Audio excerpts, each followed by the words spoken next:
Mucho gusto, mi nombre es Frederick Arcila Carabalí, soy coordinador de productividad y sostenibilidad dentro de la Vicepresidencia de Fortalecimiento Empresarial en la Cámara de Comercio de Bogotá.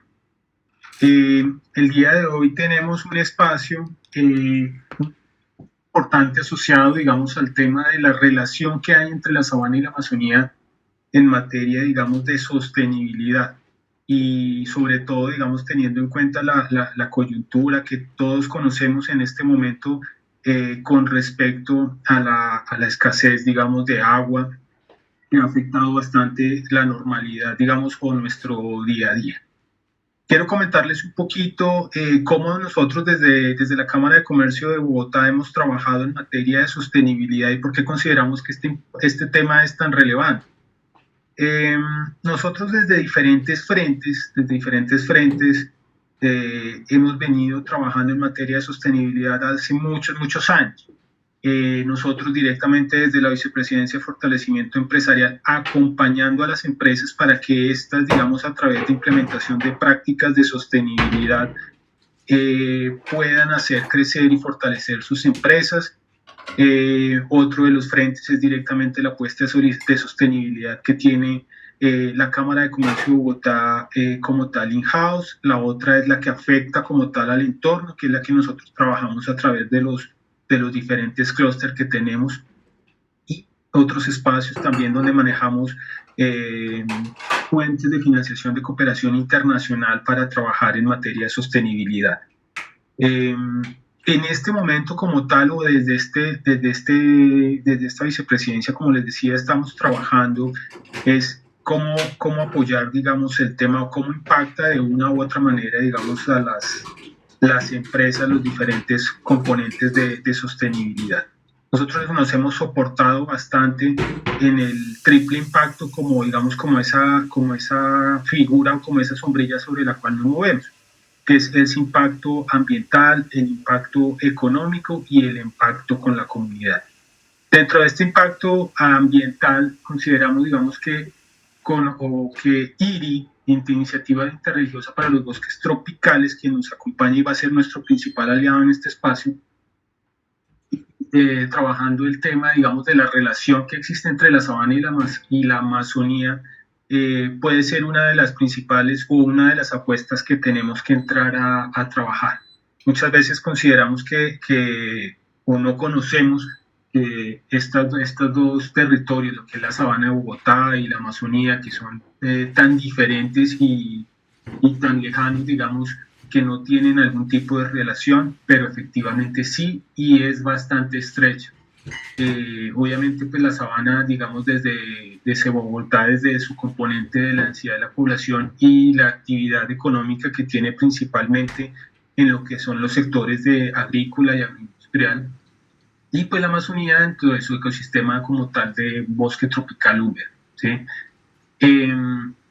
Esta Amazonía, digamos que está encargada principalmente de un abastecimiento de agua importante para todas las ciudades y municipios de la región. Y hemos identificado que la deforestación ha afectado seriamente como tal el ciclo del agua. Digamos, derivado de esto es que en algunos momentos sufrimos de inundaciones, en otros sufrimos de sequías, como es la que estamos viviendo en este momento, que nos ha impactado todo el tema del racionamiento, en fin, bueno, todos estos procesos que todos podemos conocer.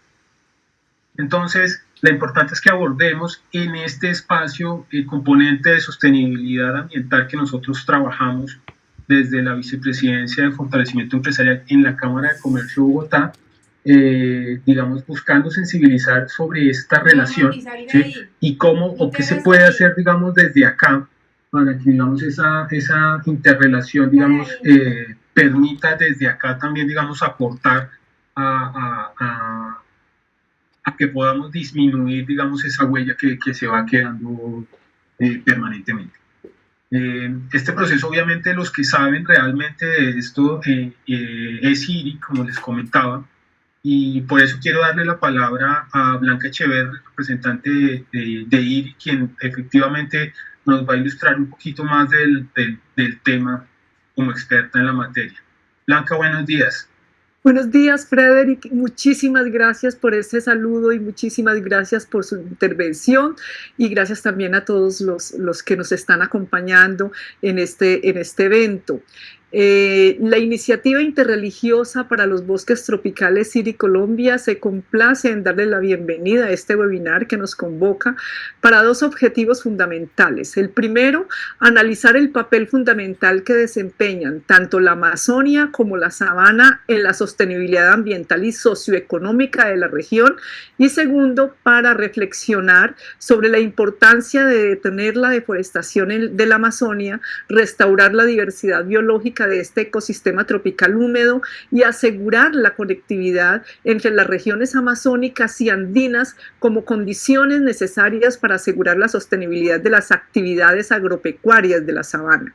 La Iniciativa Interreligiosa para los Bosques Tropicales, IRI, es una alianza internacional que nació en el Centro Nobel de Paz en junio del 2017 en Noruega, con el propósito de poner la influencia moral, ética y política de las religiones y sus líderes al servicio de la protección de los bosques y las comunidades que lo habitan. El propósito de la Iniciativa Interreligiosa para los Bosques Tropicales es facilitar el diálogo entre iglesias, líderes religiosos y comunidades de fe sobre la responsabilidad moral y espiritual de proteger los bosques tropicales. Se trata entonces de un diálogo que busca crear conciencia sobre la gravedad de la deforestación, pero también de inspirar y motivar la acción para proteger los bosques y revertir el cambio climático. Se trata de un diálogo que igualmente busca, de una parte, influir sobre la adopción de políticas que protejan los bosques y de otra, motivar a gobiernos y empresas a adoptar y aplicar medidas para proteger los bosques tropicales y defender los derechos de los pueblos indígenas. La iniciativa ha desplegado sus primeras acciones en 5 países claves que albergan en conjunto el 70% de los bosques tropicales que aún quedan en el mundo. Estos países son Brasil, Colombia, Indonesia, Perú y República Democrática del Congo. El lanzamiento y presentación de la Iniciativa Interreligiosa para los Bosques Tropicales en Colombia tuvo lugar durante noviembre del 2019, cuando más de 300 líderes religiosos y miembros de comunidades de fe acordaron trabajar por la defensa y restauración de la Amazonia, uno de los más grandes e importantes bosques tropicales del mundo. La esencia del mandato misional de IRI Colombia es contribuir a proteger la selva amazónica y su biodiversidad, a restaurar el ecosistema y a proteger los derechos de los pueblos indígenas. Para cumplirlo, buscamos sensibilizar, inspirar la acción e influir sobre autoridades, empresas y gremios económicos. Estos 3 objetivos se encuentran articulados alrededor de 2 estrategias transversales, una de desarrollo de capacidades y competencias conceptuales y operativas y otra de comunicaciones dentro y fuera de la organización. IRI Colombia hace presencia actualmente en 14 de los municipios amazónicos que presentan las mayores tasas de deforestación.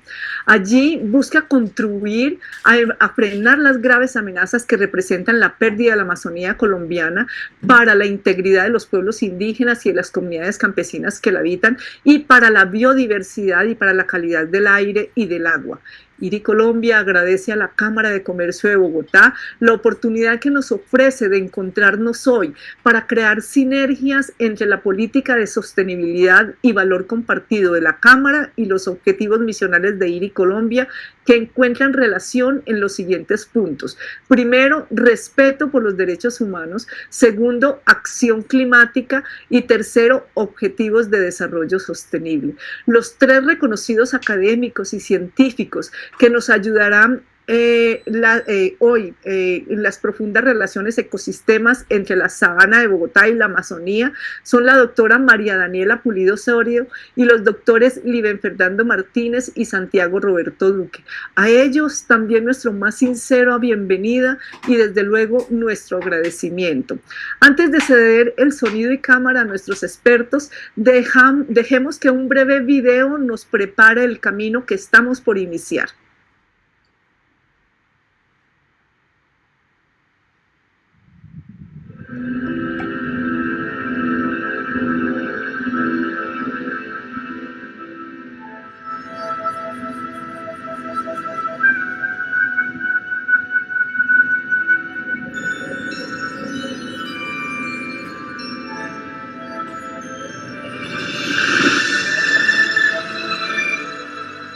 Rainforests. Los bosques tropicales, maravillas ecológicas, millones de años en proceso de creación. Los bosques tropicales proporcionan agua, alimentos y medios de vida para miles de millones de personas en todo el mundo. Contienen una asombrosa diversidad de vida, crean el oxígeno que respiramos y regulan nuestro clima. Son nuestro sistema de soporte vital. Pero los bosques tropicales están en grave riesgo. Cada segundo de cada día, un bosque tropical insustituible del tamaño de un campo de fútbol es destruido. Poderosos intereses económicos y políticos están impulsando su destrucción para producir carne de res, aceite de palma y papel, eliminando innumerables especies de la existencia, marginando a los pobres y profundizando la desigualdad, amenazando la supervivencia de comunidades indígenas y destruyendo la mejor solución para el cambio climático que tenemos. Pero aún hay esperanza, donde un futuro diferente nos espera, donde la fe nos une para hacer de los bosques tropicales una espiritualidad compartida, donde enseñamos a nuestras comunidades que los bosques tropicales son un tesoro sagrado, donde alimentamos a un planeta en crecimiento sin convertir los bosques tropicales, donde trabajamos con empresas para garantizar que sus productos estén libres de deforestación y donde nos aseguramos que los gobiernos protejan los bosques y los derechos de los pueblos indígenas.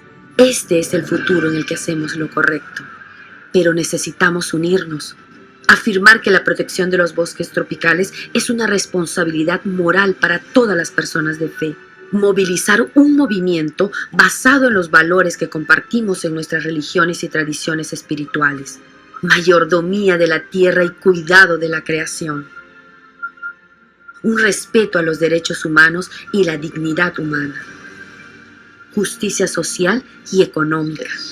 La iniciativa interreligiosa para los bosques tropicales está haciendo exactamente eso, desde el Amazonas hasta la cuenca del Congo y los bosques del sudeste asiático, reuniendo a las comunidades de fe para actuar. Debemos poner fin a la deforestación porque su vida depende de ello. Su vida depende de ello. Su futuro depende de ello. We all depend on it. Todos dependemos de ello.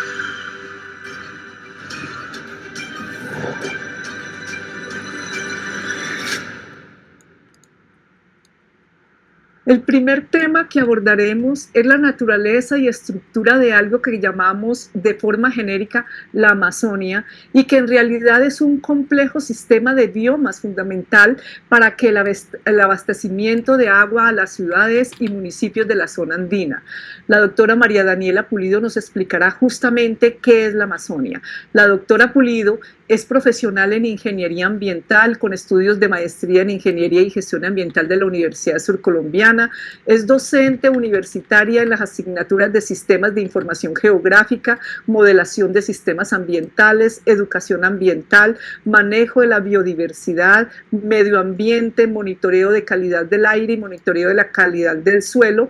También ha preparado artículos científicos en materia de sistemas de información geográfica, biología y de la conservación y ecología.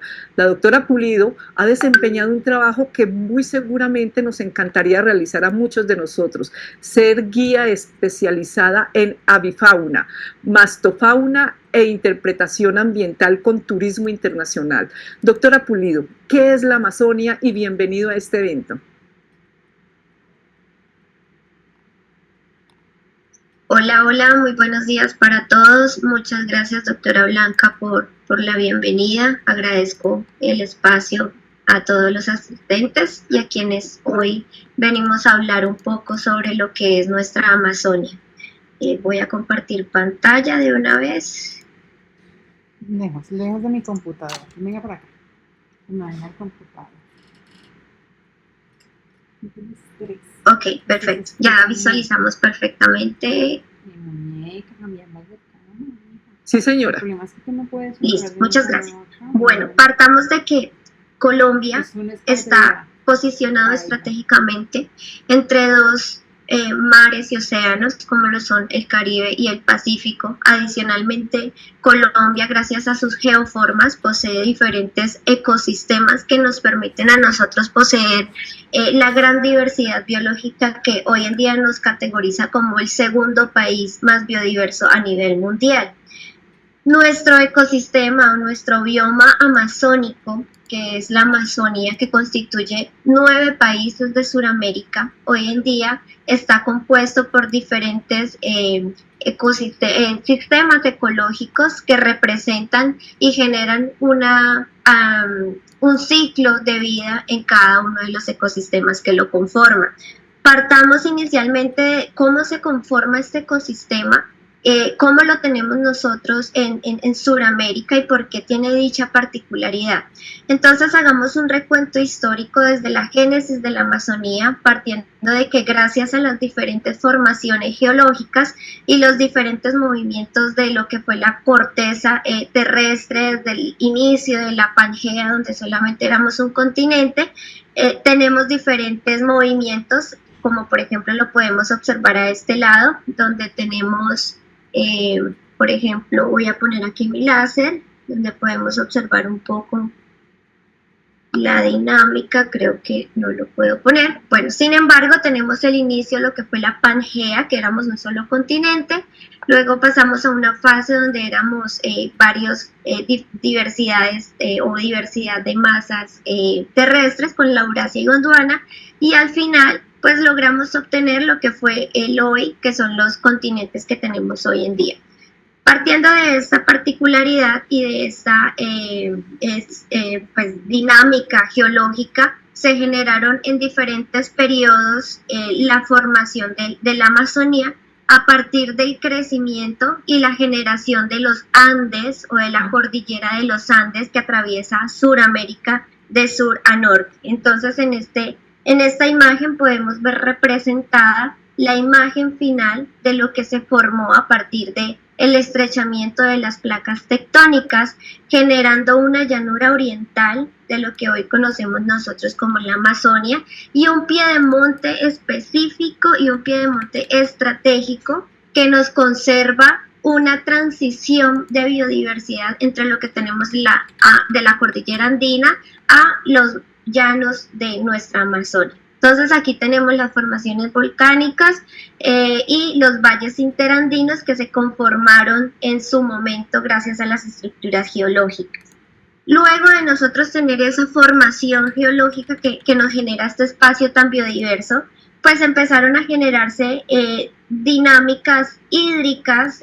Una de ellas fue precisamente el movimiento y la dinámica de los ríos de la cuenca o de las principales cuencas, que cambiaron su desembocadura, que inicialmente estaban direccionadas hacia el Pacífico, y dada el cambio geológico y de formación geológica por la cordillera andina, pues direccionaron sus desembocaduras a lo que hoy en día conocemos como las desembocaduras del Atlántico, que es a donde se dirigen todos nuestros ríos principales.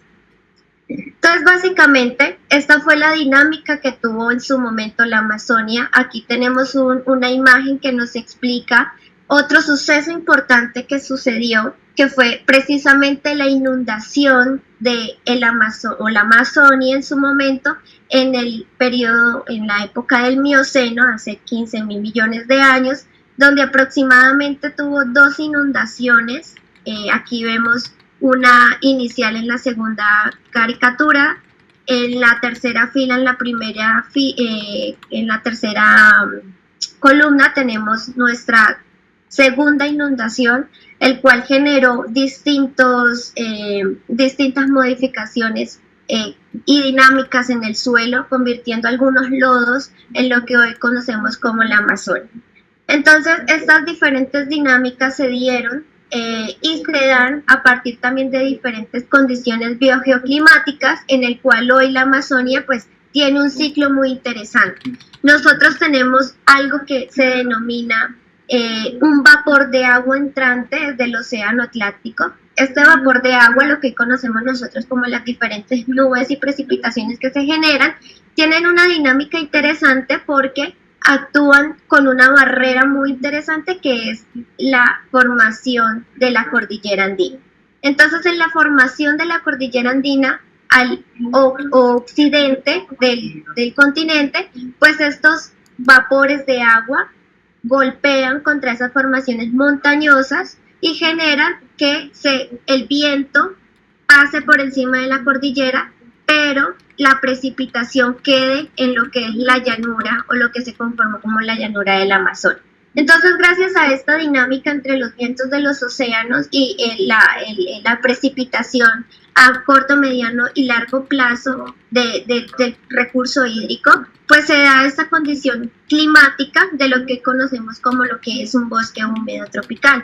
Partamos de que los microclimas de la Amazonia pues se consideran microclimas tropical lluvioso, que aproximadamente tienen unas temperaturas bajas, no superiores o en promedio a 24 grados centígrados. Y algo muy importante aquí es que la humedad relativa, dada a esa dinámica que acabo de explicar, pues genera una humedad del 80%, lo que nos genera a nosotros esa sensación húmeda en el ambiente cuando tenemos la oportunidad de visitar todos estos suelos del Amazonas.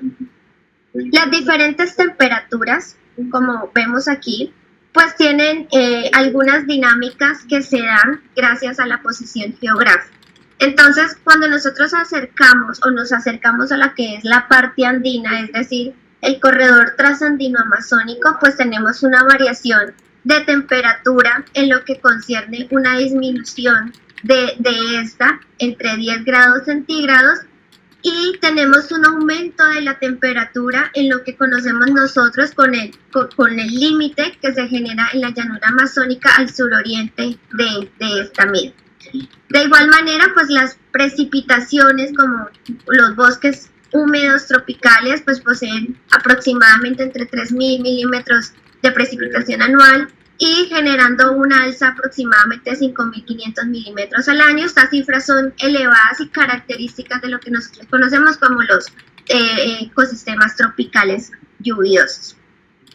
Bueno, más allá, contamos con un sistema hídrico muy complejo y muy estructurado en lo que concierne 9 países de Sudamérica, en el cual Colombia hace es partícipe de la generación de este recurso hídrico, con aproximadamente o teniendo en cuenta 4 cuerpos hídricos principales que desembocan en el río del Amazonas, que es la principal cuenca que tenemos en este gran zona de vida. Entonces, Colombia, con su aporte hídrico, por acá ustedes pueden observar al sur de Colombia el río Caquetá, el río Putumayo, el río Apaporis, el río Baupés. Estos ríos pues generalmente poseen asimismo también características que los hacen únicos en Colombia y que poseen características para su conservación, que más adelante hablamos un poquito de ello. Partamos también de que la Amazonía posee una extensión total en Colombia de 483.000 kilómetros cuadrados aproximadamente, donde está generándose aproximadamente casi la mitad del país del terreno, enfocándose en esta área pues de recursos. Entonces aquí tenemos departamentos que familiarizamos como el Amazonas y el Caquetá, pero muchas personas desconocen que el Cauca, Nariño, Bichada, Meta también hace parte de lo que es el Amazonas. Hoy en día tenemos unas características importantes que nos permiten a nosotros poder visualizar esa dinámica antrópica que también tenemos allí, como por ejemplo, cuáles son las áreas no municipalizadas o no intervenidas que tenemos actualmente en la Amazonia, y cuáles son las áreas que sí tienen alguna interacción antrópica de manera activa. Por ejemplo, aquí podemos apreciar un poco lo que son las dos zonas que estamos hablando de manera geológica y dentro de la geomorfología, que era la relación de la cordillera andina y la Amazonia. Por ejemplo, aquí tenemos una zona especial que es la zona de transición donde tenemos las diferentes altitudes, las diferentes características biogeoclimáticas que dan una transición a lo que es la Amazonia o la llanura de lo que hoy conocemos como la Amazonia colombiana. Dentro de estas características, y ya hablándolo como un conjunto del todo, porque la Amazonia es un conjunto del todo, tenemos diferentes estructuras hidrológicas que de una u otra manera están aportando ese recurso hídrico a el enriquecimiento de la cuenca principal. Por ejemplo, aquí tenemos una relación muy interesante donde podemos encontrar que principalmente el río Caquetá, donde está la Estrella Roja en el sur del departamento del Huila, tenemos allí el nacimiento del río Caquetá. ¿Eso qué quiere decir? Que el río, la cuenca principal, tiene un surgimiento en las cordilleras andinas, en el macizo colombiano, en donde nacen los dos principales o dos de los principales ríos de Colombia, que son el río del Magdalena y el río del Caquetá. Entonces el río del Caquetá nace en este páramo, en esa zona estratégica de alta montaña de lo que es el macizo colombiano, y se desplaza hacia el suroriente del país, desembocando luego en el río Amazonas. Asimismo, la estrella que está en el departamento del Nariño, la estrella de color rojo, nos indica algo también que surge allí, y es el río Putumayo. El río Putumayo nace en lo que es la cuenca del macizo, el macizo del páramo de las Papas en Nariño. Entonces vemos que hay una relación directa de dos zonas estratégicas como son la cordillera andina y el Amazonas. Y acercándonos un poco más a lo que es el departamento de Cundinamarca, aquí podemos encontrar también una estrella fluvial impresionante con una cantidad de páramos y de humedales que en ese momento están siendo o son una de las principales fábricas de recurso hídrico de los principales ríos también del Amazonas. Entonces, por ejemplo, acá vemos que tenemos el río Negro y el río Umea y el río Guacavía, que son tres de los principales ríos que están desembocando en lo que es el Meta, como también uno de los departamentos que hacen parte del macizo colombiano. Entonces vemos que tenemos una relación directa de estos cuerpos hídricos y una relación que hace énfasis a lo que es un sistema complejo que viene articulado de manera estratégica para brindar precisamente esa diversidad biológica, y más allá de la diversidad biológica, la diversidad ecosistémica y la diversidad que tenemos de los diferentes suelos para las diferentes los diferentes usos productivos. Dentro de la zona estratégica del Amazonas y dentro de nuestra Amazonia colombiana encontramos diferentes áreas protegidas que vienen siendo proceso de conservación desde hace muchos años como eje central. Una de ellas y de las más representativas es el Parque Nacional Natural Chiribiquete, que tenía una hectárea delimitada un poco más pequeña para el año 2013, y ya en la actualidad tenemos un área delimitada casi del doble del tamaño de lo que teníamos en el 2013. Entonces aquí ya vemos un proceso más articulado de gestión para la protección de estos bosques vírgenes que hoy en día pues siguen siendo estrella fluvial para la producción hídrica de nuestra región.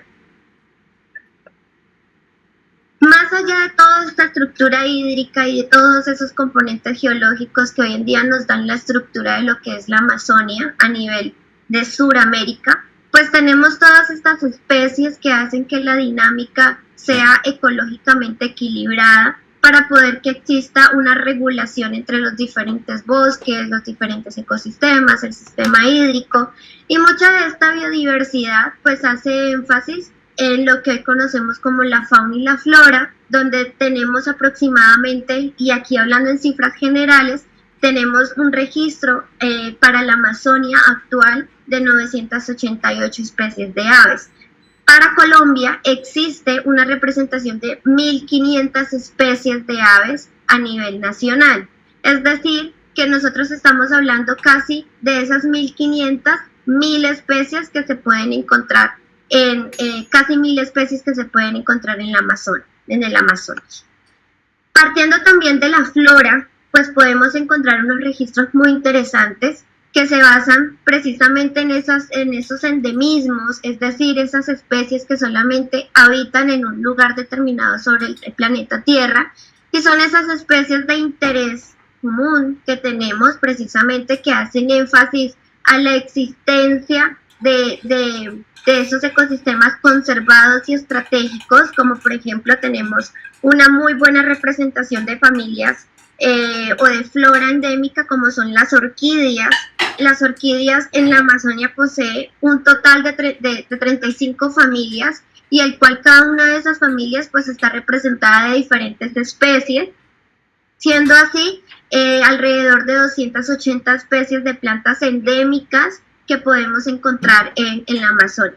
Aquí hago un paréntesis enorme y es que la Amazonia sigue siendo campo de estudio en el cual las universidades y todos los conjuntos y entes gubernamentales están haciendo parte, generando los diferentes recursos para investigación.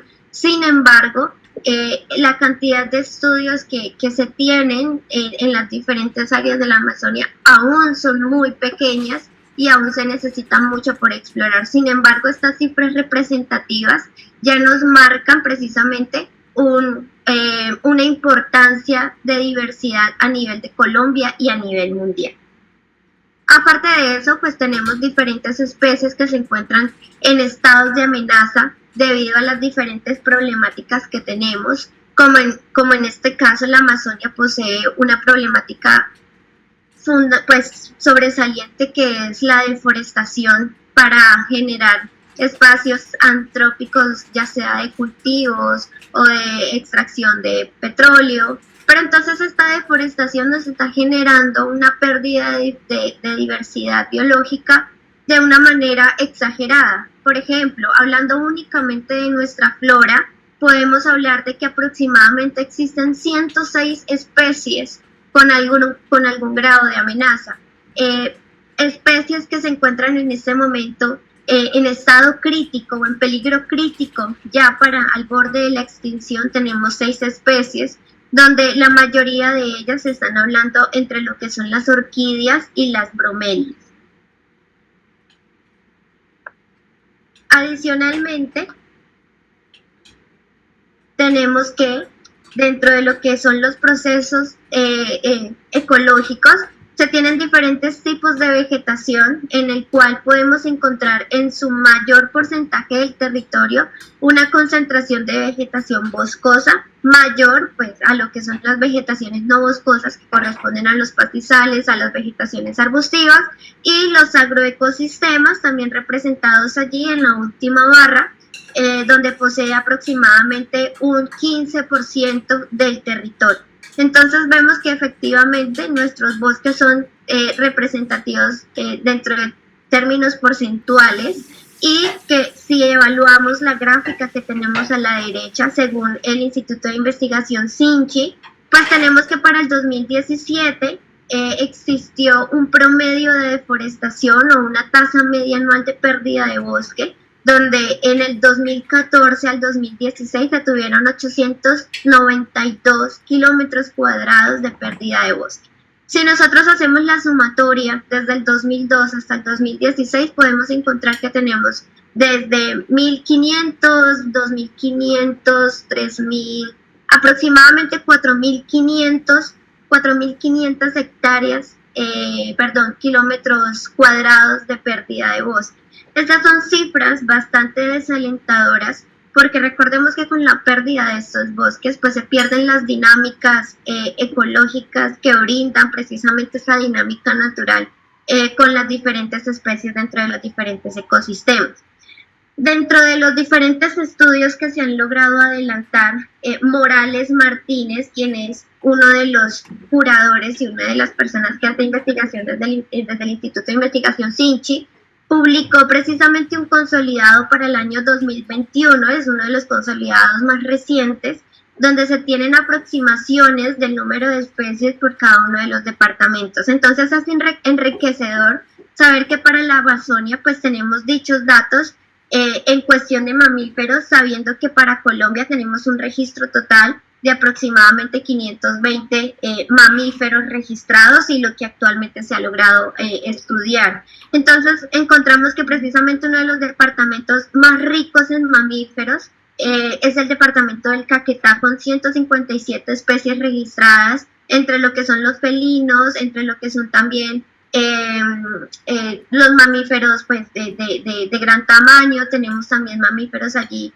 como roedores, tenemos los diferentes registros, como por ejemplo en este caso tenemos los primates, como en este caso también tenemos el mico caquetensis, que es endémico del Caquetá, y aparte de ser endémico del Caquetá, pues tiene una preocupación porque se encuentra en un grado de estado de amenaza, que en este caso es un estado crítico.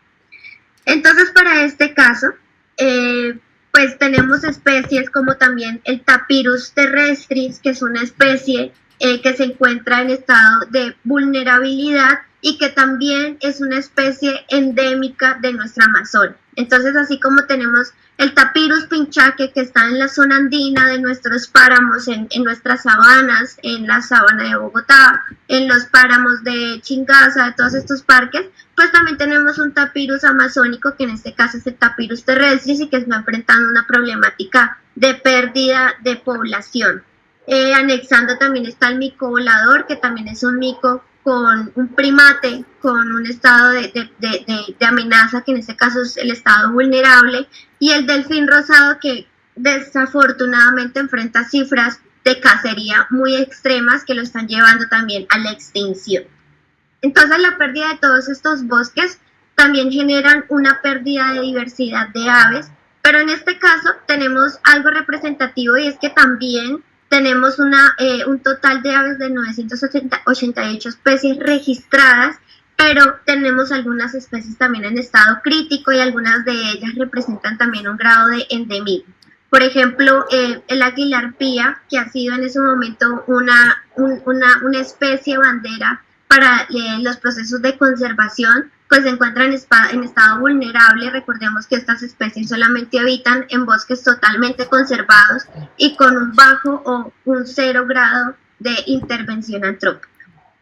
Por otro lado, pues están también los anfibios, con una representación de aproximadamente 47 familias, es decir, representados en 753 especies, lo cual es una cifra bastante amplia debido a la diversidad de anfibios que tenemos a nivel Colombia. Recuerden que este dato que tenemos en pantalla es una aproximación que se realizó al 2005. Actualmente existen datos un poco más dispersos, pero las actualizaciones y los consolidados hoy en día no se han podido considerar debido precisamente a la falta de estudio que tenemos en procesos de investigación. Por otro lado, hay un proceso también de extinción de reptiles debido a la deforestación, a la cacería, precisamente al desconocimiento que tenemos sobre los reptiles, lo que son nuestras serpientes. Y por ejemplo, tenemos en estado crítico 11 especies. Y aquí hay algo muy importante por recalcar, y es que precisamente 105 aproximadamente de registros que se tienen de reptiles son datos desconocidos. Es decir, son registros que no tienen ningún tipo de estudio y que hoy en día necesita reforzarse con la ciencia. Entonces, para este sentido, los reptiles también representan una gran cantidad de diversidad en los ecosistemas amazónicos. Sin embargo, también representan un estado de alerta en cuestión de la conservación de estos mismos. Entonces, para concluir, tenemos que precisamente la Amazonia es un mundo entero por descubrir, el cual necesita hoy en día generar muchos procesos de conservación de nuestros bosques, y adicionalmente, pues también, o de manera simultánea, generar esos recursos para poder generar procesos de conocimiento y descubrimiento de lo que tenemos en el mundo amazónico. Muchas gracias. Ay, muchísimas gracias, doctora Pulido. Su intervención nos permite comprender la importancia estratégica que la selva amazónica tiene para la supervivencia de la humanidad. el sistema hídrico tan perfectamente estructurado que surte de agua a la sabana de Bogotá, creando ese vínculo de sostenibilidad.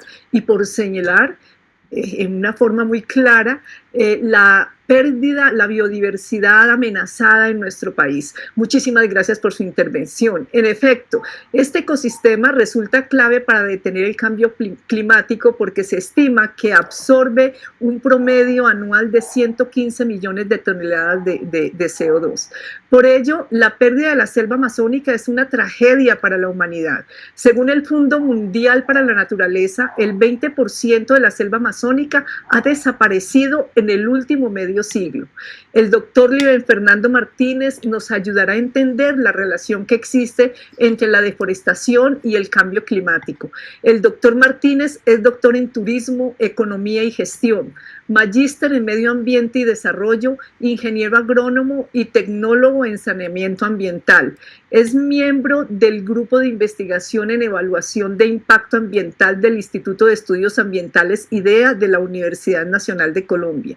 Es docente de la Universidad Nacional de Colombia en las asignaturas Introducción al Turismo, Turismo y Ambiente, enfoques, métodos y técnicas aplicadas a los estudios ambientales, gestión ambiental, estudio de impacto ambiental e impacto ambiental de obras civiles.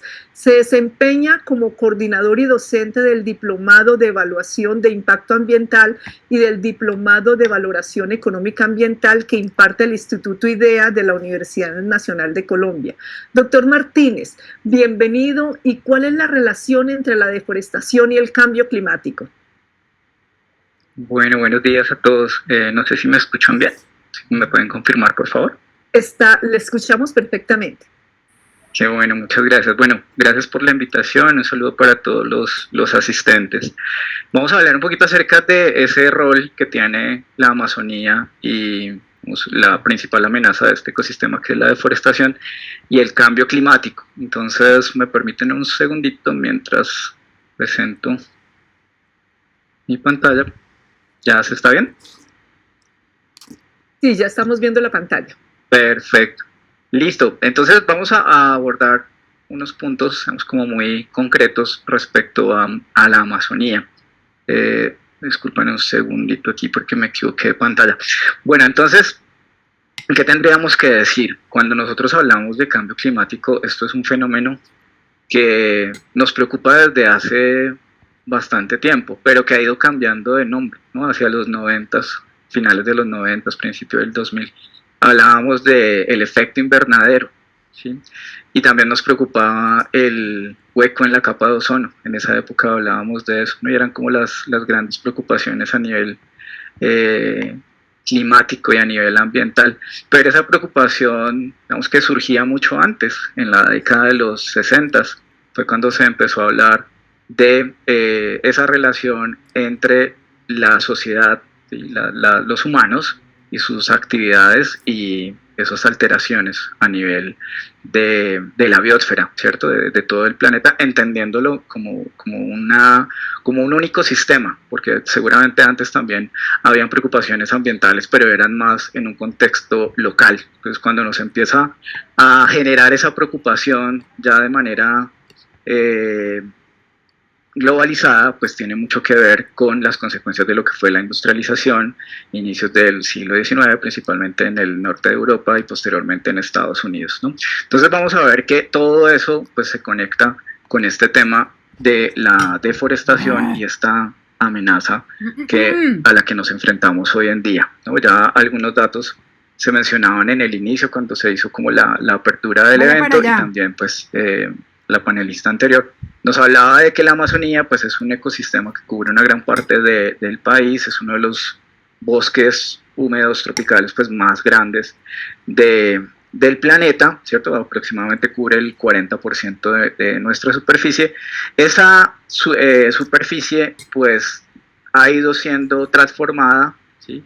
Y pues digamos que una buena parte de esas coberturas pues ya no son de esos bosques, pues ya no son bosques diríamos primarios, ¿no? Que no hayan tenido algún tipo de alteración, sino que vienen siendo objeto de modificaciones por diferentes actividades. En este gran ecosistema, pues tenemos la principal reserva de biodiversidad, por lo menos a nivel de América, ¿no? Y especialmente de Sudamérica, y pues ya nos habían dado algunos datos anteriormente respecto al número de especies, ¿no? Bueno, yo tengo este dato, 3.798 especies de fauna y 17.531 especies de flora, pero esos datos no son precisos, ¿cierto? Porque tendríamos que haber hecho un estudio exhaustivo de cada uno de los diferentes lugares que componen la Amazonía, y pues eso en realidad no se ha hecho, son valores que se estiman y puede ser que sean incluso mucho más grandes. También tenemos otro dato, que habitan 64 de los 117 pueblos indígenas que son reconocidos oficialmente en el país, ¿no? Pero podríamos ver que también esa información pues puede llegar a ser imprecisa si ya nos vamos al detalle de cada uno de los grupos que conforman pues estos pueblos. Seguramente es mucho más. Hablando de los servicios ecosistémicos, que también lo mencionaban hace un momento, y en el video del inicio del evento se dieron algunas nociones también allí, pues sabemos que los bosques en general, y sobre todo la Amazonía, pues tienen esa función principal de ser el hábitat de la biodiversidad, ¿cierto? El hábitat de las especies animales. Pero hay un servicio, bueno, primero tendríamos que decir que eso es un servicio ecosistémico, ¿no? Para quienes de pronto no tengan ese concepto tan claro, pues vienen a ser esas funciones que desarrollan los ecosistemas o la naturaleza que nos benefician, ¿cierto? De forma directa o indirecta. Entonces, la naturaleza por sí sola, ella funciona y lleva a cabo sus procesos, y si nosotros no existiéramos, pues lo harían en un equilibrio, ¿no? Un equilibrio dinámico se decía antes. Entonces, el ser humano pues transforma esas relaciones y transforma esos procesos, pero esas funciones, cuando están relacionadas con nuestro bienestar, por eso es un concepto pues antropocéntrico, a eso lo llamamos servicio ecosistémico, ¿sí? Entonces son las mismas funciones que desarrollan los ecosistemas, pero que nos afectan en términos de bienestar. Eso es un servicio ecosistémico. Entonces les decía, el principal es la biodiversidad, digamos, y eso que tiene que ver con nosotros, pues muchísimo, porque dependemos de ese equilibrio, dependemos como especie de la existencia de las otras formas de vida, ¿cierto? No solamente por ser fuente de alimentación o por tener ese rol de, digamos, utilitario, por ejemplo, de la vegetación, que nos sirve para extraer moléculas que posteriormente pueden ser desarrolladas a nivel farmacéutico y constituir una medicina, ¿no? Para tratar alguna enfermedad, no solamente en términos utilitarios, sino también en términos simbólicos, ¿cierto? Por ejemplo, para los pueblos indígenas, pues es el lugar donde se dio origen a la vida, por ejemplo, ¿no? Entonces se cuenta con sitios sagrados dentro de este gran ecosistema. Entonces, el primer servicio ecosistémico, digamos, es la protección de la biodiversidad. El segundo es la fijación de carbono, y de este es el que voy a hablar más en detalle. El tercero es la regulación hídrica, y ahorita hablábamos de esos procesos de precipitación, ¿no? Evaporación, evapotranspiración, o sea, la evaporación que se produce por la vegetación, por las plantas, y cómo todo esto pues va a tener incidencia a nivel global. Esa es la gran importancia de la Amazonía, que lo que sucede en este lugar concreto, enorme, del planeta, va a afectar toda la biosfera. También porque es una fuente para el abastecimiento de agua, ¿no? A nivel, digamos, de los seres humanos, no solamente de los pueblos que habitan allí en ese territorio, sino en general para todos. Porque esa evapotranspiración, ese vapor de agua se mueve en la atmósfera y es lo que va a proveer del recurso hídrico en otros lugares, ¿no? Entonces, entre ellos, pues la zona andina. También por ese aprovechamiento que podemos hacer de forma directa de especies de fauna o especies de flora, ¿no? Entonces, por un lado estaría el tema de la pesca, pero también de la ganadería, y otras, digamos, formas como la cacería, ¿no? De aprovechamiento de estas especies. Y por último, pues la producción de especies maderables, y también pues de la ganadería, que dicho de paso es uno de las principales fuentes de presión sobre este ecosistema, ¿cierto? La agricultura y la ganadería. Ya lo vamos a ver con mayor detenimiento. Y entonces, ¿por qué es tan importante, ¿cierto? ¿Cuál es ese concepto clave cuando hablamos de la Amazonía y la existencia de los bosques húmedos tropicales y el cambio climático, ¿no? Y esto tiene que ver con la fijación del carbono. Es decir, que todas estas emisiones de diferentes tipos de gases, entre ellos el CO2, pero también el metano y otras moléculas que causan ese efecto invernadero, ¿no? Ese aumento de la temperatura, pues resulta que esos gases, y principalmente el CO2, van a ser capturados por las plantas a través de ese proceso al que llamamos la fotosíntesis, ¿no? En el colegio, en primaria, en bachillerato, nos explican la fotosíntesis como una reacción química, ¿no? Que el CO2 más el agua en presencia de luz solar produce un carbohidrato, ¿cierto? Un azúcar, la glucosa, y como subproducto el oxígeno. Pero resulta que eso no es tan sencillo. Primero porque no es una reacción química, o no solo es una reacción química, en realidad es un proceso fisiológico que es muy complejo, donde hay muchísimos pasos intermedios y que no da como resultado el azúcar per se, en realidad diferentes tipos de estructuras, ¿sí? En donde está presente allí el carbono, y por eso incluso nos sirve para clasificar las plantas. De pronto ustedes se acuerdan de esa clasificación de las plantas C3, C4 o de las plantas CAM, ¿no? Que su metabolismo se basa en el ácido crasuláceo. Bueno, pues resulta que esos son los productos de la fotosíntesis. Pero ¿cuál es la importancia de todo esto? ¿Por qué hablar de la fotosíntesis? Porque resulta que la principal función de la fotosíntesis, o más bien ese rol que tiene, es que es el mecanismo a través del cual la materia inerte, la materia que no está viva, pasa al mundo de lo que sí está vivo, ¿sí? Y eso, por lo menos a mí no me lo dijeron, ¿no? En el colegio ni en la universidad. Eso fue algo que después entendí, ¿no? Y fue como una revelación. No estamos hablando del origen de la vida, sino de cómo esas estructuras que son inertes, ¿no? El CO2 se convierte en algo que puede pertenecer, que puede hacer parte de un organismo vivo a través de esas estructuras basadas en el carbono. A partir de esos esqueletos, ¿no? Esqueletos de carbono, de esas estructuras básicas, se producen cosas cada vez más complejas, ¿no? Pasamos entonces a aminoácidos que pueden conformar proteínas, esas proteínas pueden conformar tejidos, ¿no? Como los de nosotros, aquí los músculos, órganos, sistemas, individuos, ¿no? Y ya poblaciones, comunidades y unidades más grandes que ya vendrían a ser los ecosistemas, en general un bioma, ¿no? Como el de la Amazonía, pero todo se da gracias a este proceso. Y resulta que para que ese proceso se pueda dar, se necesita la existencia de la vegetación. Sin vegetación, pues no existe la fotosíntesis. Y sin fotosíntesis, pues no hay el proceso biológico a partir del cual, o bioquímico, a partir del cual esa materia inerte pasa al mundo de lo que está vivo, ¿no? Entonces es muy importante tener en cuenta que la pérdida de vegetación implica la pérdida de esa producción de esas estructuras, que es lo que mantiene la vida en el planeta. Si nosotros acabamos con la vegetación, cada vez la vamos reduciendo, pues vamos haciendo que sea cada vez menor esa producción de esas estructuras, ¿no? A eso lo llamamos la producción primaria. Entonces, esa es la gran amenaza, porque en ese proceso se da tanto la fijación del carbono, que pasa a esas estructuras vivas, como la producción de esas moléculas que después nosotros, por ejemplo, a partir de la alimentación, la introducimos en nuestro organismo. Entonces, ese proceso es clave, ¿sí? Es muy importante. Y otro concepto que vamos a tener en cuenta es el albedo, ¿sí? ¿Qué es el albedo?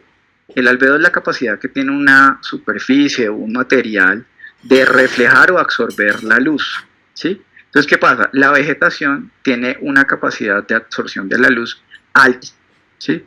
Pero cuando se quita la vegetación, ese suelo que queda expuesto tiene una capacidad de absorción aún más alta. Entonces, ¿qué va a suceder? Que empieza a acumular ese calor, ¿cierto? ¿Qué sería lo contrario, lo completamente opuesto? Por ejemplo, en la superficie de agua, que refleja la mayoría de la luz que incide sobre ella, o los nevados, ¿cierto? La nieve, un glaciar, refleja la luz, por eso es que nos toca, cuando vamos a un nevado, pues llevar gafas oscuras, o si no podemos tener una lesión, ¿cierto? De nuestra visión. Entonces, la vegetación, cuando se elimina, deja ese suelo expuesto, que hace que se concentre aún más calor, aumenta la temperatura. Y eso va a depender de esa característica de los materiales, que es el albedo, esa capacidad de reflejar o absorber la luz. Bueno, entonces, esa transformación que se da de la vegetación es lo que de alguna forma nos permite entender por qué es que la existencia de los bosques y de la Amazonía nos permite mitigar esto que llamamos la huella de carbono, ¿sí? Digamos que es como un concepto más avanzado de lo que hablábamos en los 90 del efecto invernadero, porque es básicamente la causa del problema, ¿no? El aumento de las emisiones de estos gases, del dióxido de carbono, el metano, ¿sí? Óxidos de nitrógeno, los HFCs, que eran los hidrofluorocarbonados que se utilizaban sobre todo en los sistemas de refrigeración para, vamos, como generar esa diferencia de temperatura, ¿no? Por ejemplo, en los sistemas de aire acondicionado o en los refrigeradores. Bueno, y otras sustancias que también contribuyen a ese proceso. Entonces, cuando hablamos de la huella de carbono, por lo general tenemos en cuenta 3 tipos de alcances. El primero, que está relacionado con las emisiones directas, o sea, cuando se quema el combustible y se genera CO2. El segundo, que tiene que ver con el consumo de energía. Y uno diría, ¿eso qué tiene que ver el consumo de energía? Pues es que una buena parte de la energía se produce en termoeléctricas, y esas termoeléctricas, ¿cierto?, como que funcionan con carbón o con diésel o con otros combustibles, también generan emisiones. Entonces, cuando nosotros consumimos energía eléctrica, así no veamos el humo y no estemos viendo allí la chimenea, hay una parte que se está generando a partir de combustibles fósiles que están liberando CO2 a la atmósfera en otro lugar, ¿cierto? Pero como el planeta es solo uno, pues, y la atmósfera es solo una, pues ese proceso, digamos, se hace acumulativo, y es lo que también, digamos, explica el por qué en un año como este, en un año en donde tenemos disminución de la precipitación, disminución de la lluvia, entonces esa energía eléctrica tiene que ser generada a partir de la quema de combustibles fósiles, y aumenta nuestra huella de carbono. Y otro tiene que ver con esas emisiones de esos otros gases que les decía, de los sistemas de refrigeración, ¿cierto? Por ejemplo, en los 90 se utilizaban aerosoles que tenían esos compuestos, los HFCs. Hoy en día no es tan común, pero siguen habiendo muchas sustancias que afectan tanto la capa de ozono como generan esa huella de carbono. Entonces, ¿qué pasa? Que la Amazonía y esa vegetación captura ese CO2 a través del proceso de la fotosíntesis, lo lleva a sus estructuras, ¿no? A sus tejidos, a la madera, a la vegetación, a la biomasa, y es lo que hace que ese carbono se quede allí. Por eso decimos el secuestro de carbono o la fijación de carbono. Y una parte de ese carbono va al suelo, ¿cierto? Se almacena en el suelo, pasando por los sistemas, digamos, de las raíces, y quedando fijo, adherido a las partículas que componen el suelo. Entonces, la importancia de los bosques y de la Amazonía es que genera ese proceso de forma masiva. Ahorita nos daban un dato, ¿no? 138 millones de toneladas que están allí fijas en esa biomasa. Entonces, claro, si nosotros permitimos o contribuimos de alguna forma, así no sea consciente, a que se vaya disminuyendo aún más esa biomasa, pues lo que estamos es afectando ese proceso, digamos, a nivel general, a nivel global, que conlleva a la pérdida de la biodiversidad, pero sobre todo a la pérdida de la vida en general en el planeta. Entonces, ¿cuáles son esas causas de deforestación? Algunas ya las mencionaron, creo que me quedan unos pocos minutos, pero ya termino. La expansión que se da, pues, en gran parte por las vías, ¿no? La construcción de las vías acelera ese proceso de deforestación. La ganadería, la agroindustria, la potrerización, la extracción de madera, los cultivos ilícitos y la minería. Pero tendríamos que pensar de qué manera nosotros contribuimos a estas actividades, ¿no? Por ejemplo, al consumir carne o al comprar o consumir, pues, elementos que requieren de esa minería, ¿sí? Algunos son necesarios, ¿no? Un celular es necesario, pero otros no tanto, ¿sí? Una cadena o una pieza de orfebrería, ¿cierto? Es algo suntuoso, en realidad no es necesario, podríamos vivir sin eso, pero a través de ese consumo, pues, estamos generando esa presión. Estas imágenes simplemente para que ustedes vean la gravedad de la situación. Esto es cerca de San Vicente del Caguán, uno de los principales focos de deforestación en el país. Pueden verlo, esto era en el 84, o sea, hace 40 años, ¿no? Y esto es hoy en día. Bueno, no es hoy en día, es en el 2020, hace 4 años seguramente la situación es aún más grave. Lo voy a repetir para que ustedes vean la diferencia, ¿no? Cómo ha ido cambiando. Y esto es solo uno de los focos de deforestación que tenemos en el país. Entonces, ese impacto que se puede dar por la deforestación, pues está relacionado con la pérdida de esos servicios ecosistémicos, la pérdida de hábitat, del cambio en los patrones de precipitación, ¿no? Dado que se cambia la evapotranspiración, el albedo, la acumulación de ese calor, el aumento de la erosión del suelo que queda expuesto gracias a que se elimina esa vegetación, la liberación del dióxido de carbono, porque esa vegetación cuando se corta pues empieza a descomponerse y genera también emisiones, cambios en la dinámica fluvial, que ya nos hablaban de esto nuestra compañera anterior, y de manera indirecta pues reducción de esa biodiversidad, aumento de esa vulnerabilidad de las especies que están amenazadas y esos efectos climáticos, digamos, extremos, también la pérdida de calidad del agua y el aire, ¿sí? Y también de la regeneración natural, porque pues el bosque una vez se elimina, vemos que hay unas plantas que son capaces de adaptarse, pero por lo general pues vamos a tener una disminución de la biodiversidad enorme. Entonces, pues eso era lo que les quería contar respecto a ese rol que tiene la Amazonía para detener el cambio climático, y básicamente pues esto es lo que tendríamos que hacer, ¿no? Promover esa, aumentar esa gobernanza sobre el territorio, que se ejerza un proceso de reforestación masivo, no solamente en la Amazonía, sino en cualquier lugar, porque pues el efecto se suma finalmente, reducir entonces la deforestación, en parte también la responsabilidad nuestra a través del consumo, ¿cierto? Responsable de los productos y servicios que compramos, y pues también un ajuste en cuanto a nuestro marco jurídico y normativo que también pues nos puede ayudar a que estas acciones sean más contundentes. Entonces, bueno, en la presentación van a ver un poquito más de datos, un poquito más de información, pero no quisiera como extenderme más. Entonces les agradezco mucho por su atención. Muchísimas gracias, doctor Martínez, por explicarnos tan detenidamente la magia de la fotosíntesis y el proceso de la huella del carbono y la tragedia que significa la pérdida de la selva amazónica. Definitivamente no resulta exagerado afirmar que si permitimos ir inexorablemente la vida del planeta, porque sin Amazonía no tendremos agua desde Colombia hasta Argentina. En efecto, los bosques amazónicos actúan como una bomba biótica de humedad que impulsa la circulación del vapor de agua y genera lluvias en regiones alejadas de la selva. De esta manera, la Amazonía juega un papel vital en la regulación del clima regional. Doctor Santiago Roberto Duque nos enseñará justamente desde el corazón de la Amazonia colombiana, en la ciudad de Leticia, qué es esa bomba biótica de humedad.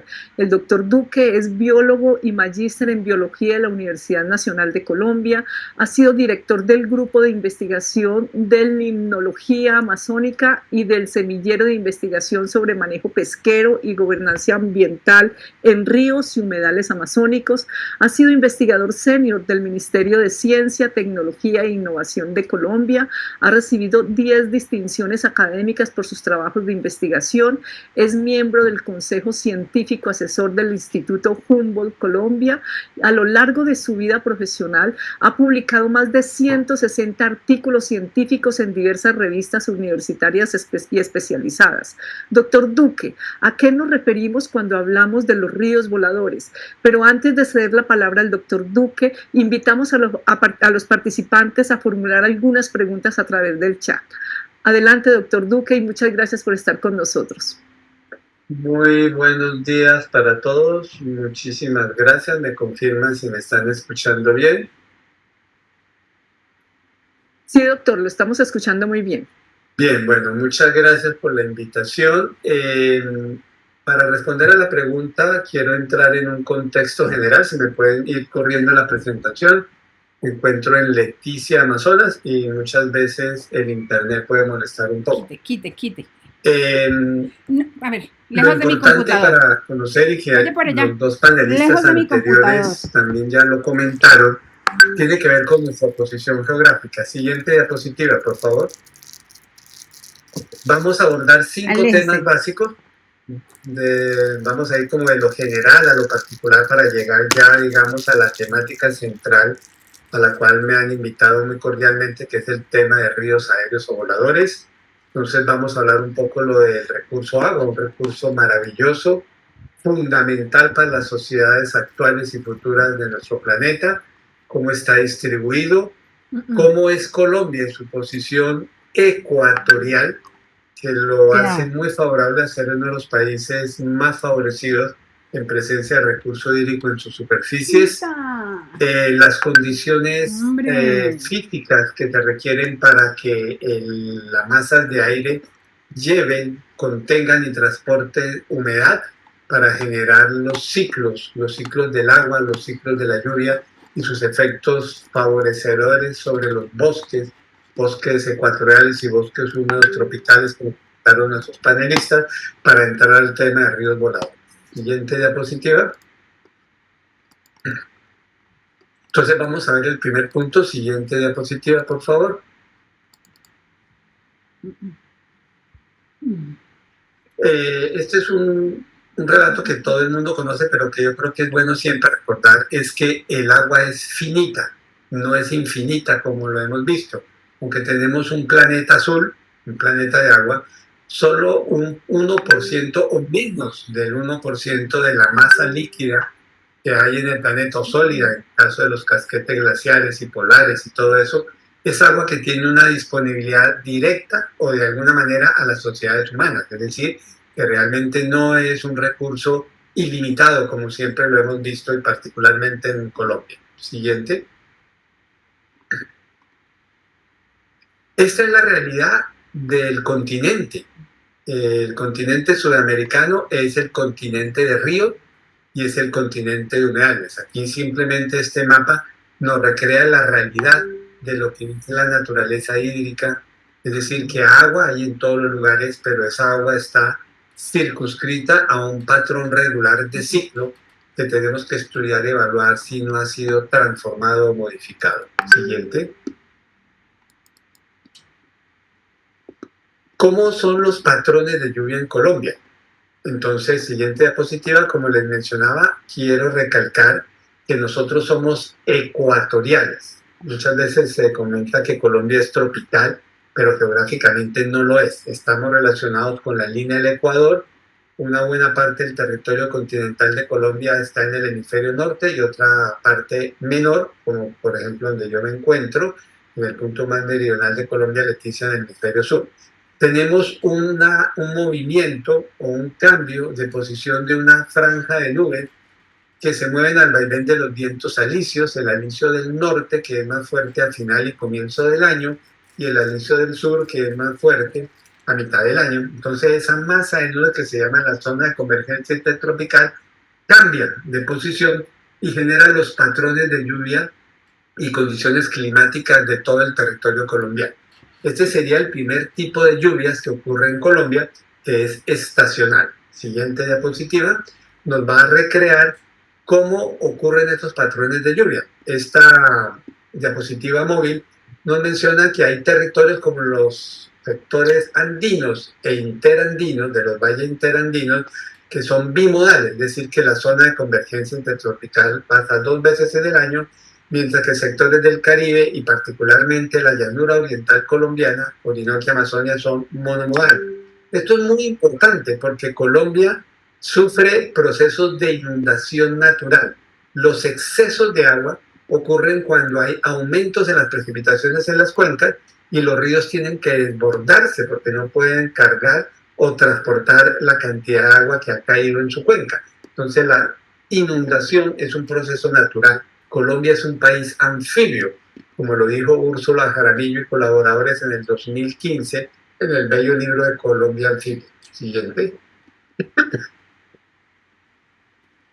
Y por supuesto tenemos variabilidades climáticas, es decir, que no todos los años son iguales, y es muy importante, aunque son caricaturas, lo que estamos mostrando son realidades de procesos globales que afectan al norte de Sudamérica y a otros territorios del planeta, que son el fenómeno de El Niño, que en general reduce las precipitaciones promedio en Colombia, en el norte de Sudamérica, y el fenómeno contrario de La Niña, que las aumenta. Esto se llama variabilidad climática. Esto es importante que lo tengamos en cuenta porque no son procesos asociados directamente a cambio climático. Quizás la periodicidad y la frecuencia de aparición, que es más reciente, más frecuente ahora, tenga que ver con cambio climático, sí, con el incremento promedio de la temperatura planetaria, pero los factores en sí son factores naturales de variabilidad climática. Siguiente.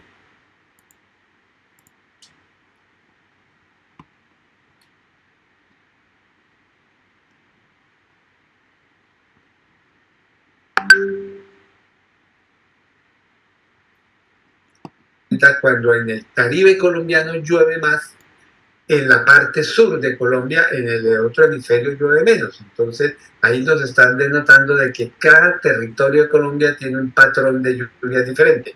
Meses que llueve más, meses en que los ríos se desbordan y meses en que llueve menos y que meses que los ríos bajan sus caudales y sus niveles. Siguiente. Y esto genera unas grandes zonas. Hemos considerado que el 27-28% que el gobierno y las instituciones públicas tienen sobre las zonas de inundación de Colombia es muy incipiente. Realmente podemos superar el 40% del territorio de Colombia cuando le sumamos a los ríos, a los humedales, a los lagos, lo que llamamos las rondas hídricas. Entonces, esto es lo que llaman la zona de transición acuático-terrestre. Siguiente.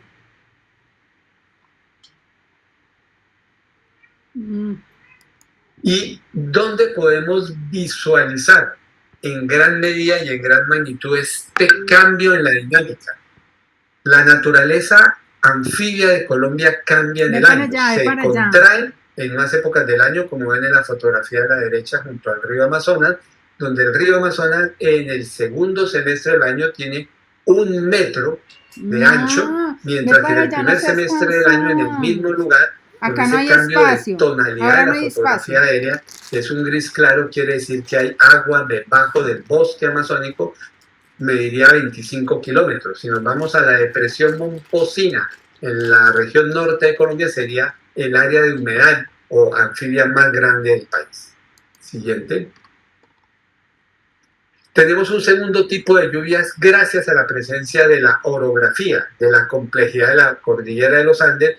Cuando las masas de aire chocan contra una gran masa de montaña, tienen que ascender y generar lluvias y producen al otro lado de la montaña lo que llaman los bosques secos o las regiones de menor precipitación. Entonces, cada lugar del país tiene sus particularidades y en algunos lugares lloverá más.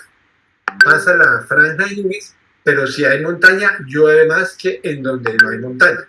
Y como tercer tipo de lluvia, siguiente diapositiva, tercera y último tipo de lluvia sería la que ocurre también con los procesos locales. De pasar por acá. Esta es una fotografía, un esquema de un transecto de ciertos flancos de las cordilleras son húmedos, otros son secos, entonces esto es muy común cuando ustedes van por carretera, sitios que están nublados todo el tiempo, con neblinas muy densas, muy bajas, mientras que en otros lugares son sitios secos, con vegetación espinosa, vegetación de cactus, se llaman los valles transversales colombianos.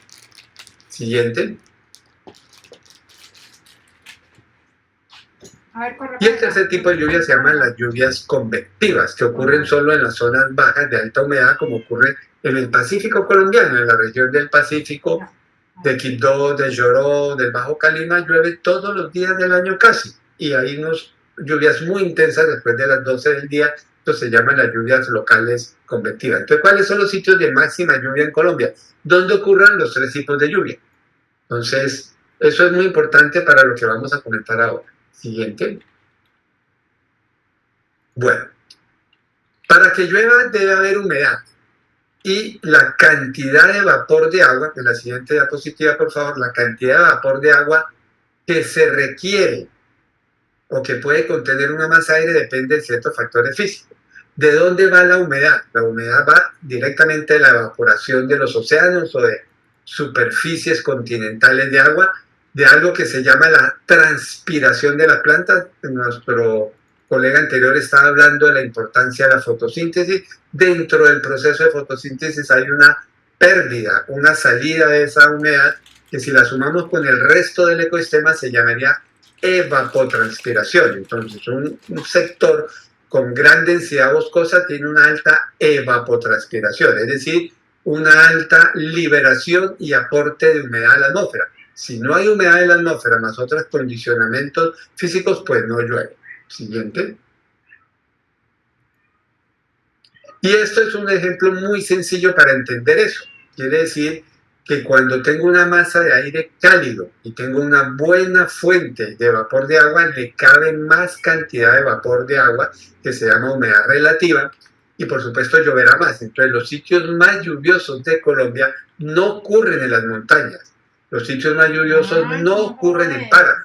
Los sitios más lluviosos de Colombia ocurrirán por esas condiciones físicas en las partes bajas, de lo que llamaríamos la franja cálida. La franja cálida dentro de los pisos térmicos que se definieron desde hace varios siglos por varios expedicionarios y particularmente por Francisco José Caldas, nuestro primer gran científico de hace 2 siglos. Siguiente diapositiva. Entonces esto quiere mencionar, y esto es una relación con lo que es el interés particular de esta charla, de acercar el altiplano cundiboyacense, donde está ubicada la capital colombiana, Bogotá, con los páramos de la cordillera de los Andes y con esa llanura oriental colombiana donde está la Orinoquia, la Amazonia. Es un hecho que los ríos, la mayoría de los ríos colombianos nacen en páramos, eso es una realidad. Pero la carga mayor de agua producto de las precipitaciones o lluvias no ocurre en páramo, sino en la franja posteriormente inferior entre 1000 y 2000 metros sobre el nivel medio del mar. Pero particularmente ese tramo son sectores fuertemente transformados por la historia agrícola y agropecuaria del país. Entonces tenemos que ser consecuentes de que el páramo es importante, pero también otros frentes específicos de las cuencas medianas y altas hay que ayudar a conservarlas para que puedan tener la capacidad que vamos a ver ahorita en unos cortos videos. Siguiente.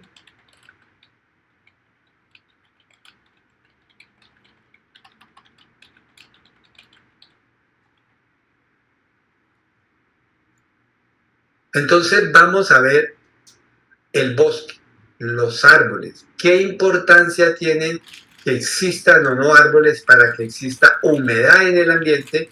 Y si existe humedad en el ambiente, existe precipitación y lluvias. Entonces, pasamos a la siguiente diapositiva, por favor. Entonces, los bosques son esenciales, porque cuando tengo una cobertura vegetal de buen porte, de buen tamaño, de una edad prolongada, son árboles que tienen la capacidad de capturar, absorber agua del suelo de las raíces, traslocarlo, llevarlo a las partes altas del dosel y evapotranspirar, es decir, liberar ingentes cantidades de vapor de agua que luego formarán nubes y generarán lluvias sobre muchos territorios continentales. Siguiente.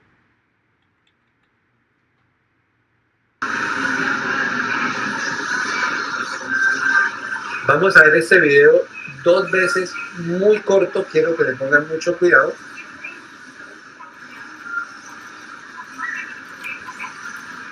Es un video de un encuentro de ciencias escolar en Europa, donde ustedes denotan a la izquierda una simulación de una pequeña cuenca con un bosque bien conservado, pequeño río o arroyuelo que desemboca en otro más grande y exactamente con la misma microtopografía, pero con una reducción importante de los volúmenes de bosques.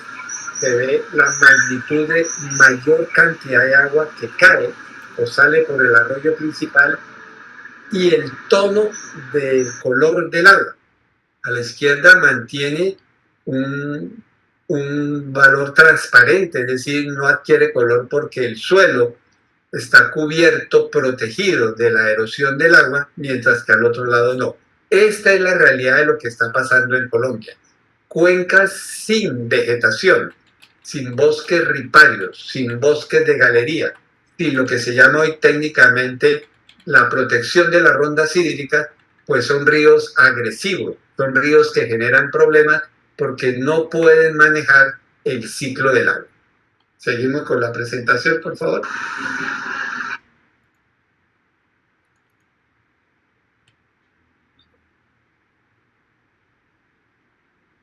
Bueno, y ahí sí entonces, con este abrebocas que les he contado, pues podemos hablar ahora sí de estos maravillosos mecanismos que hace unos 20, 25 años comenzaron a ser estudiados y que hoy se conocen de manera muy certera, que son los ríos aéreos y voladores. Siguiente.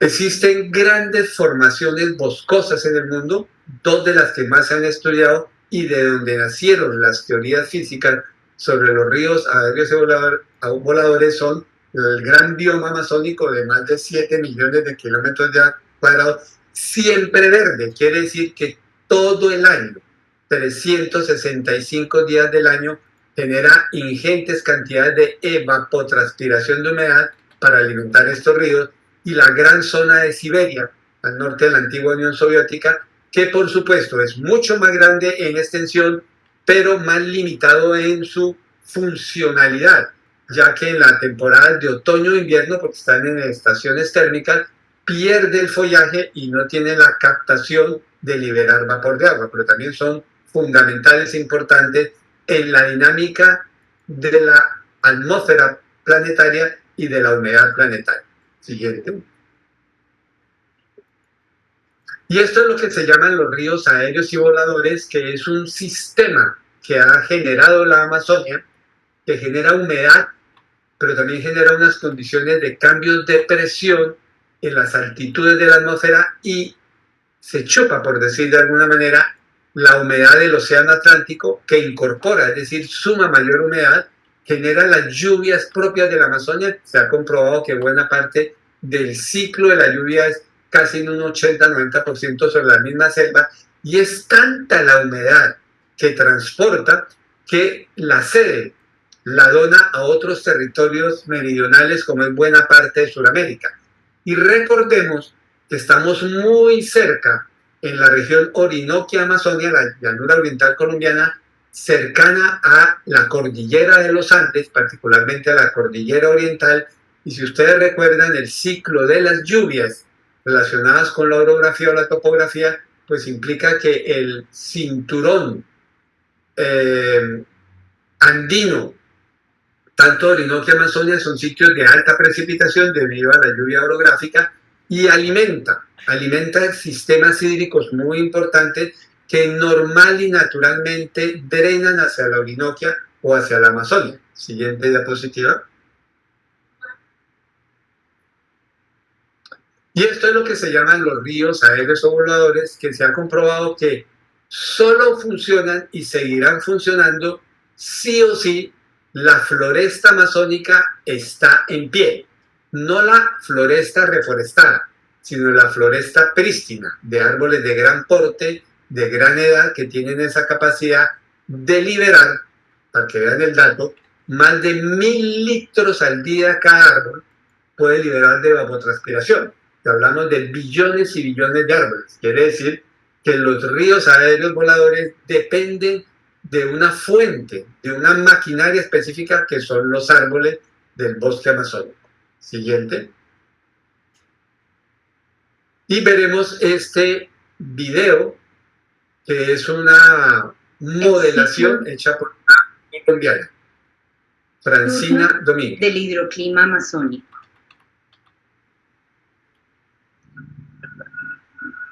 La selva amazónica es el ecosistema más grande y con mayor biodiversidad del planeta.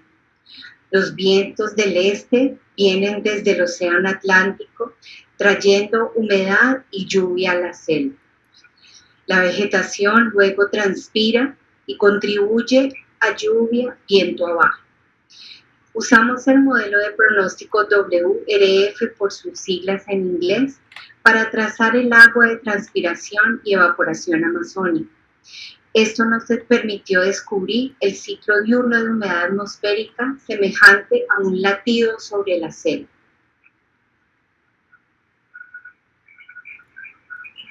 Aquí, los colores simbolizan la humedad de origen amazónico en la atmósfera.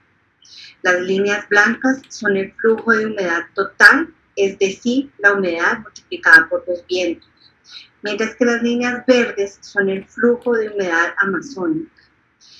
Esta es una simulación de 3 meses.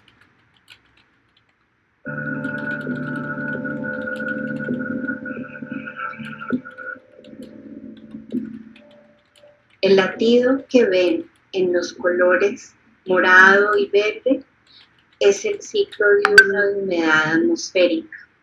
También se puede ver la humedad total viniendo desde el Atlántico, y después, cuando se encuentra con la cordillera de los Andes, esta humedad va hacia el sur y hacia el este, a la cuenca del Río del Plata, en países como Argentina, Uruguay, Paraguay y el sur de Brasil. También se pueden ver los sistemas sinópticos atravesando el continente.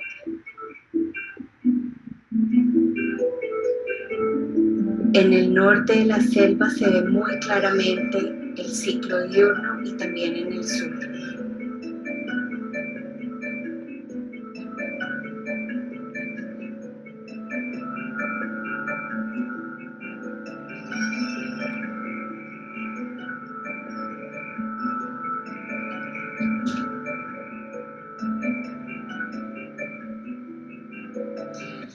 Listo, muchas gracias. Los investigadores.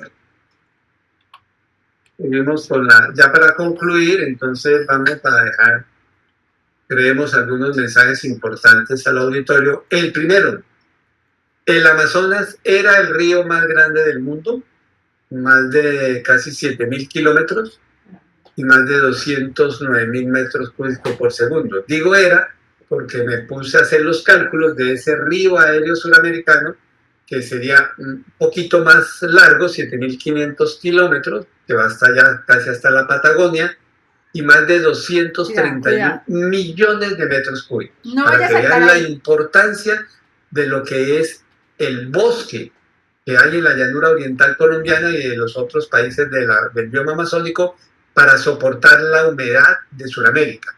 Siguiente.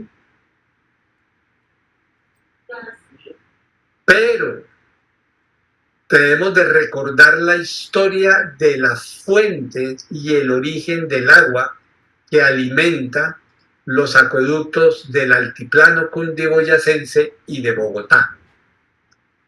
El sistema Chingaza, donde hay una laguna y hay un embalse que luego alimenta más abajo en la calera el embalse de San Rafael, es agua de la cordillera oriental que tradicional y antes drenaba hacia la Orinoquia.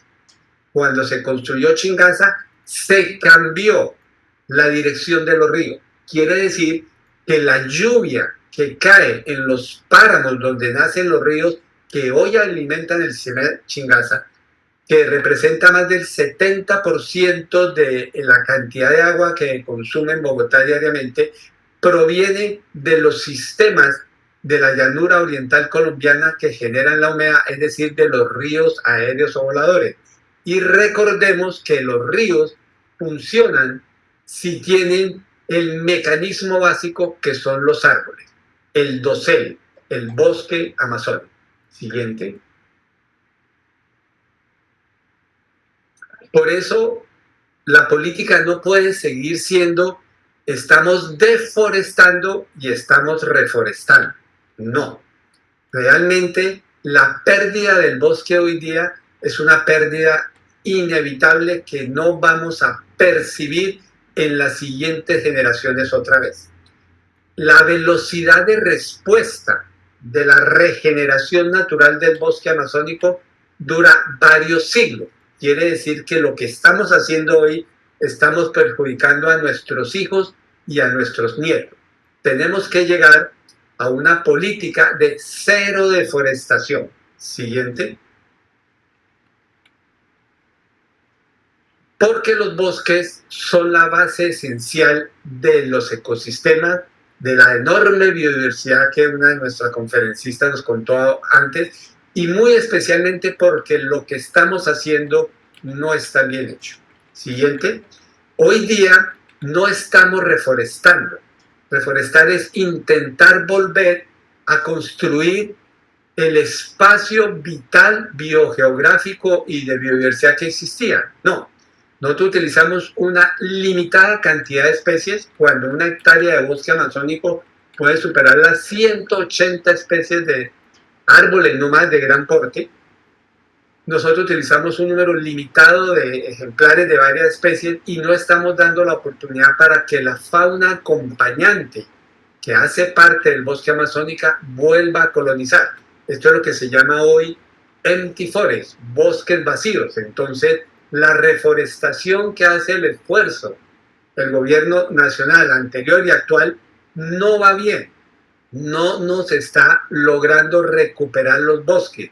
Árboles actuales en la reforestación no liberan 1000 litros de evapotranspiración de agua a la atmósfera. Es decir, que estamos perdiendo esa capacidad de producción de lluvias en el ecosistema amazónico y en el continente sudamericano.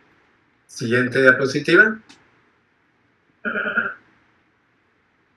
Por eso, como lo dicen los indígenas, que son personas que viven armónicamente con el territorio, creo que lo entienden mejor que nosotros con esta frase de la abuela Matilde de una comunidad cercana a Leticia, donde dice: el desorden del clima es el reflejo del desorden social. No es un tema de cambio climático, es un tema de actitud de la ciudadanía colombiana de ir en contra de la naturaleza sin percibir los males que vamos a tener para las futuras generaciones. Y con esto concluyo y agradezco mucho la invitación a este importante evento. Muchas gracias. No, sin duda, doctor Duque nos ha entregado la última ficha para completar el cuadro que forman la Amazonia, la deforestación, los ríos voladores, el ciclo virtuoso del agua y su relación con la sostenibilidad de la sabana. Los ríos aéreos y voladores como sistema que genera cambios de presión y absorbe la humedad de los océanos, que se convierten en el único mecanismo para llevar agua a otras regiones hasta buena parte de Sudamérica. Y es claro que si la Amazonia se encuentra protegida, comparte generosamente el agua con regiones que no tienen aguas propias, por así decirlo. Gracias por ello, doctor Duque, y a los panelistas para que prendan sus cámaras, para que nos ayuden, doctora Pulido Osorio, doctor Martínez y doctor Duques, a comprender por qué la pérdida de la Amazonia también pone en riesgo la sostenibilidad ambiental y económica de la sabana de Bogotá. Existe esta interconexión ecológica entre la sabana de Bogotá y el bioma amazónico, y cuáles serían esas consecuencias de la deforestación de la Amazonia.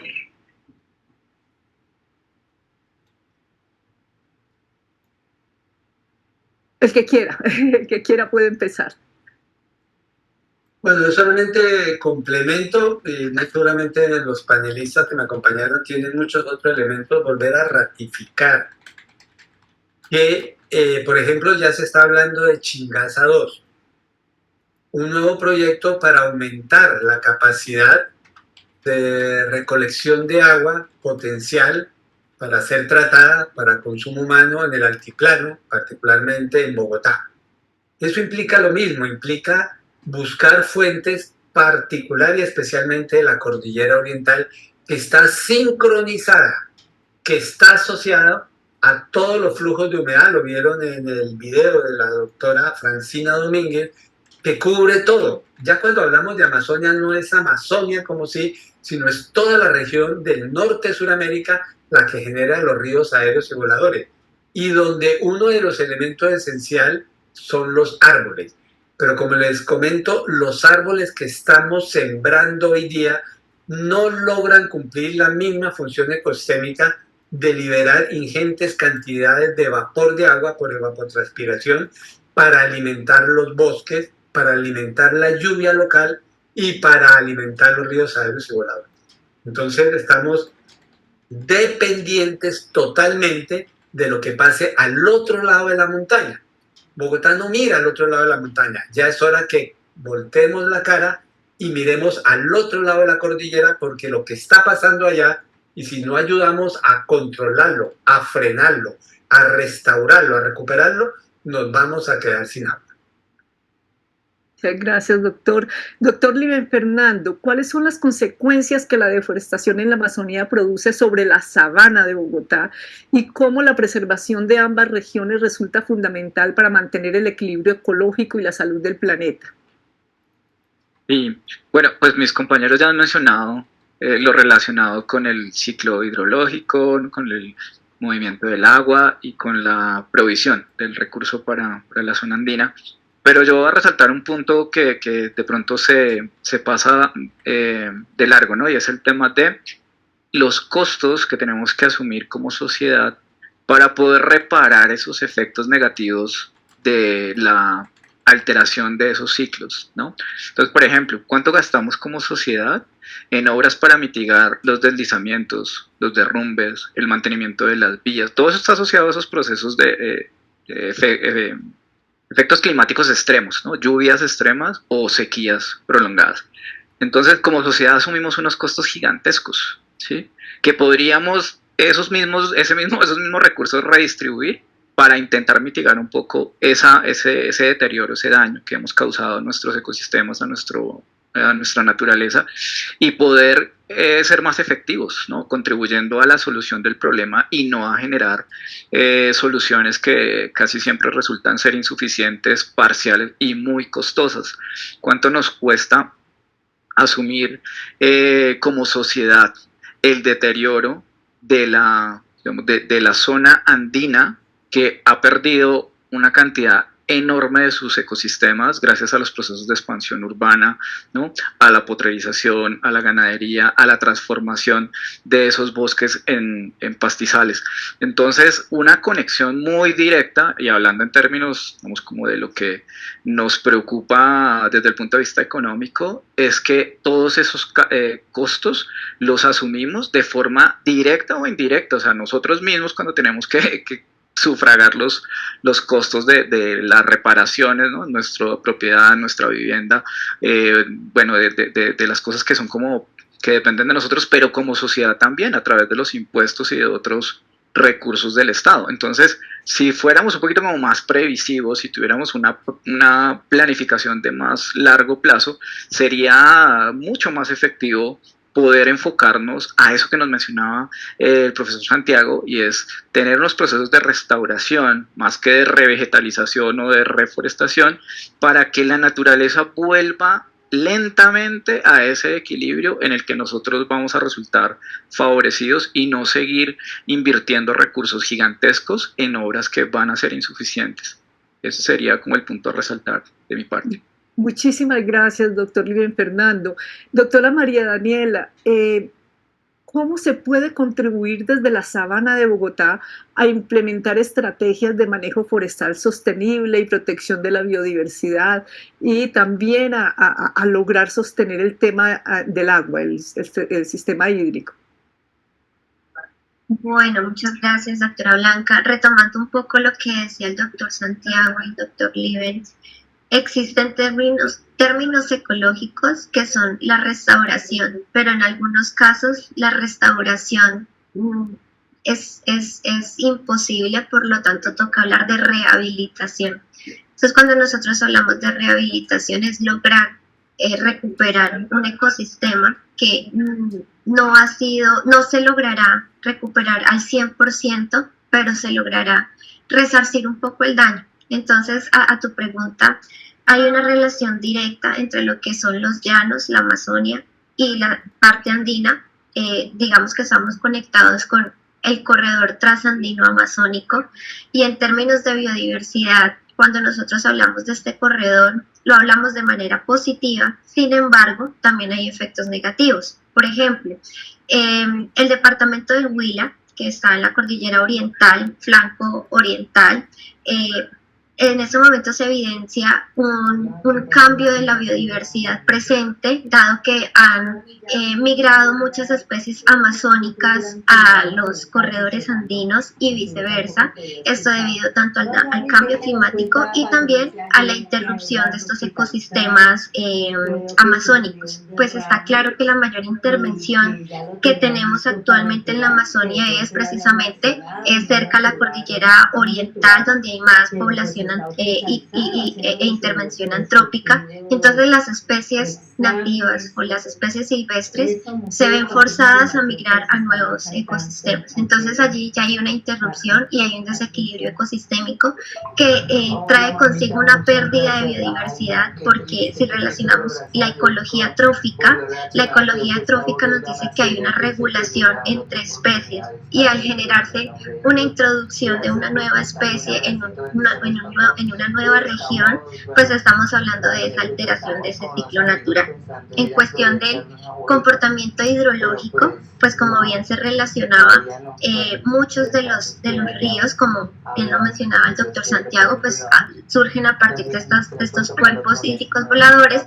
Sin embargo, hay unas formaciones geográficas que poseen pues la capacidad de albergar este recurso, convirtiéndose pues en los acuíferos o en las partes donde nacen algunos de estos ríos, y se da en la zona andina. Entonces la sabana de Bogotá en este momento y se liga con temas también de cambio y transformación del suelo, generando un aporte negativo a lo que es la Amazonia.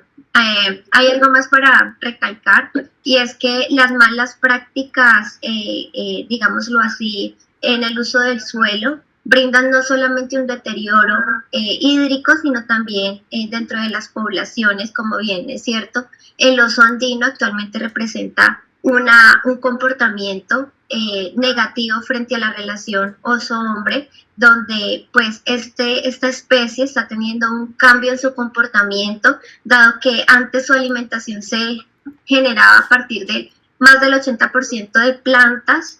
Hoy en día se está alimentando de presas carnívoras, y una de ellas pues es la parte de las vacas, de lo que hace parte de los ganaderos y las personas que tienen sus cultivos también en la zona agrícola de la sabana. Muchísimas gracias, doctora María Daniela, ¿verdad? María Daniela. Muchísimas gracias por su participación. A todos ustedes, muchísimas gracias. Definitivamente este diálogo virtual esperamos que haya generado conciencia sobre la importancia de preservar la Amazonia y la sabana como parte integral de los esfuerzos globales para enfrentar la crisis climática y la pérdida de biodiversidad. Así es que agradeciendo también a todas las personas que nos acompañan, y le concedo entonces el uso de la palabra, le doy paso a nuestro querido moderador y de la Cámara de Comercio, a Federico. Bueno, muchas gracias a ustedes, de verdad. Qué espacio tan importante, digamos, tan enriquecedor, sobre todo para muchos de nosotros que estamos un poquito desentendidos o no conocemos mucho de todos estos detalles. Y a pesar de que estamos hablando de sostenibilidad ambiental en diferentes espacios, pues digamos que estas minucias a veces pasan desapercibidas. Muchísimas gracias al doctor Santiago, a Fernando, a Daniela, y obviamente a ti, Blanca, digamos, por poder tener este espacio